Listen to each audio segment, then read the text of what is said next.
Akawaya on a baking hot evening in Phoenix on Tuesday, in another of the campaign-style rallies in red states that seem to give him strength when he runs into trouble in Washington. President Trump trotted out the usual enemies, the malefactors in the very dishonest media and the anarchists of the left to whom that very same media had paid too little attention. But this time he gave equal billing to his fellow Republicans in Congress, the people he will surely need if he hopes to deliver on infrastructure or anything else of value to the working-class Americans who elected him.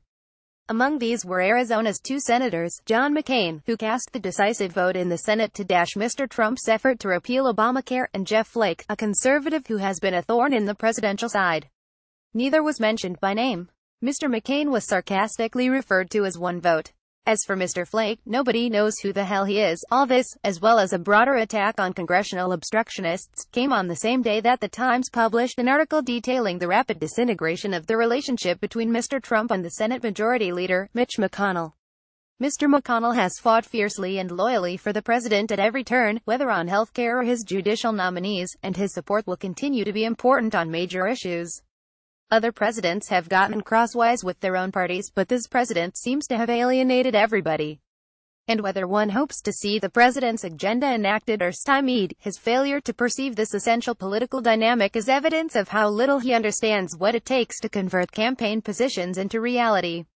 Among Mr. McConnell's sins, in Mr. Trump's eyes, is that he has publicly questioned Mr. Trump's understanding of the presidency and privately fumed at Mr. Trump's threats against Republicans. Mr. Trump has not, in fact, been acting in a manner befitting his office, nor offering a coherent governing strategy. He has alternately abused and belittled his putative allies. During the healthcare struggle, he told Senator Shelley Moore Capito that she couldn't ride home to West Virginia on Air Force One unless she voted for repeal. He dispatched Ryan Zinke, the Interior Secretary, to threaten Senator Lisa Murkowski of Alaska with loss of federal funding unless she voted the right way.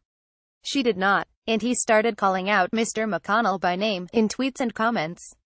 Mitch, get back to work and put repeal, replace, tax reform cuts and a great infrastructure bill on my desk for signing, he tweeted.